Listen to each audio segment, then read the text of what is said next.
He called me earlier. He's like, yo, when you spar, I'm gonna come to the gym. I'm like, I'm gonna spar at 4 o'clock. I really didn't think he was gonna pull up, but he pulled up. It means everything. His advice and listening to him in the ring. He calling out little. I'm trying to make sure I do what he says. So, a hell of a blessing to have Bud, Floyd, all these guys backing me, and I appreciate them. I'm just trying to keep pushing and keep getting better.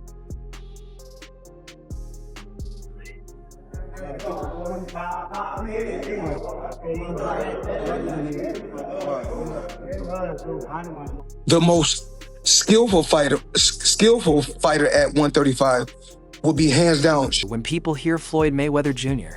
is working with Shakur Stevenson before the Teofimo Lopez fight, it doesn't sound like hype or promotion. It sounds serious, like something important is being built quietly behind the scenes. Wow.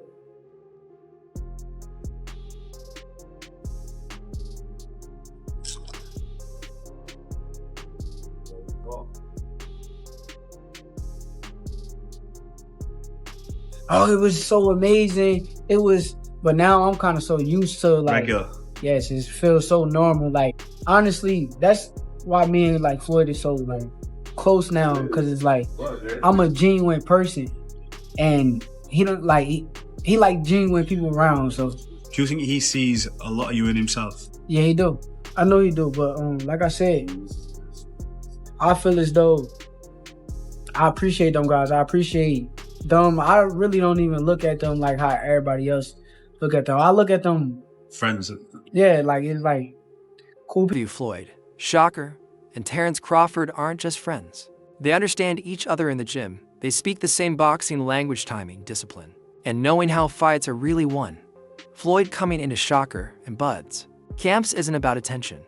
It's about sharpening details that are already dangerous. He's not changing Shakur's style, just polishing it and focusing on the small things that win close rounds. Floyd, when you think about the fighters who are fighting now, can you give me your 1, 2, 3, 4, and 5 when it comes to the lightweight? The lightweight, who you would put where?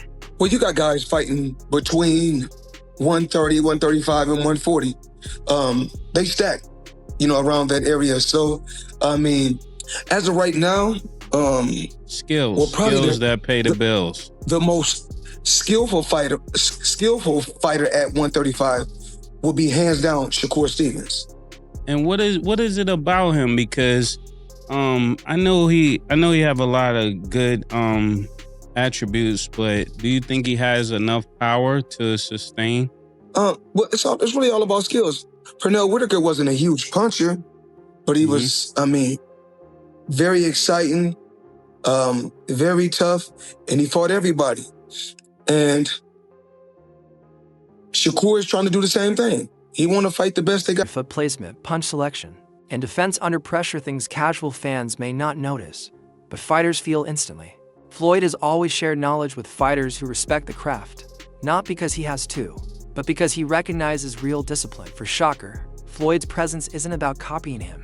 It's about mindset, staying calm when opponents get loud and staying sharp when the pressure is hot. Last couple from me, what's the sort of best bit of advice he's given? You've obviously got so many people you can call on. You're in a very fortunate position like that, and you've got a strong team. What's the sort of best bit of advice he's give you in this game? A lot of advice he would give me is like boxing related, and he always want to show me like little tricks and little things that I could take with me. And that's why I fuck with Floyd heavy, because a lot of people be hating on him, but they don't understand he really like a real dude. And it's even crazier. A lot of people be seeing him like when he around, he come with like 15, 16 people. I swear he had to be at the gym with like 2 or 3 people. 2 or 3 people chilling. It was a normal vibe for him. It was regular. He was comfortable, and I think that side of Floyd, I think that's the... Fighters at this level start sharing ideas instead of hiding secrets. You know something serious is happening.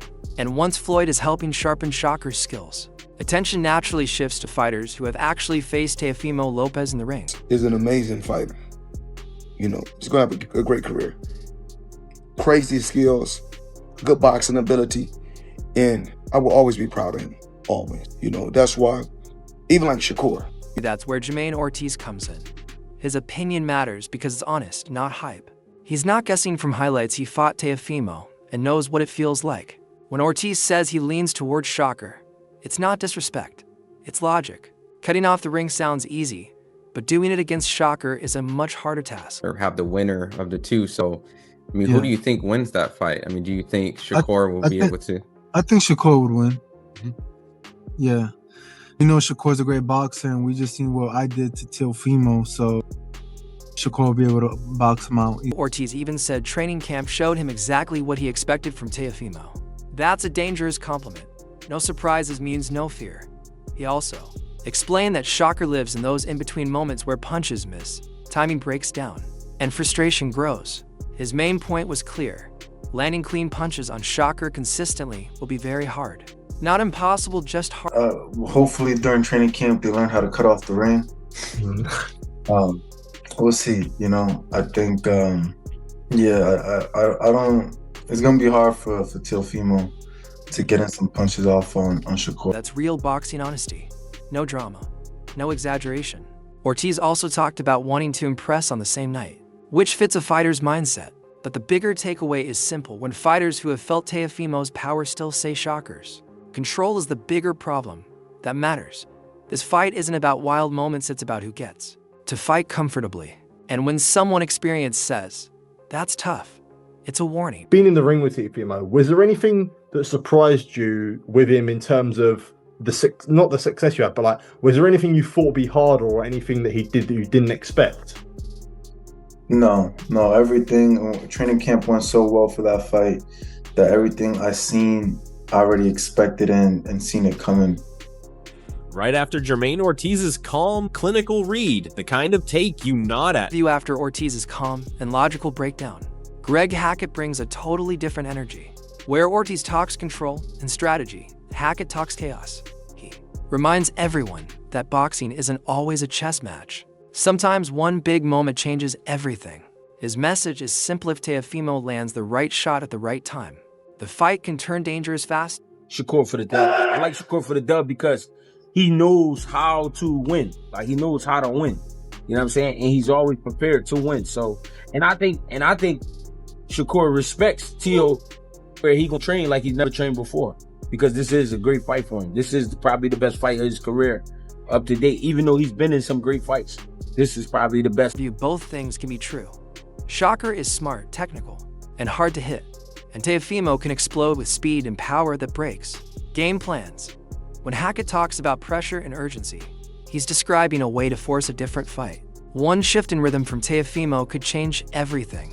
That's why this fight isn't just style versus style, it's will versus will, hidden behind technique. Going the opposite. So what I hear you saying is, when you tracking a guy down and getting out of the habit of loading up one shot, that means you got to take smaller steps and put smaller shots together. You know what I'm saying? So in a sense where Teo like to jump, you got to stop that jumping. You know what I mean? Take smaller steps, inching behind smaller jabs, smaller right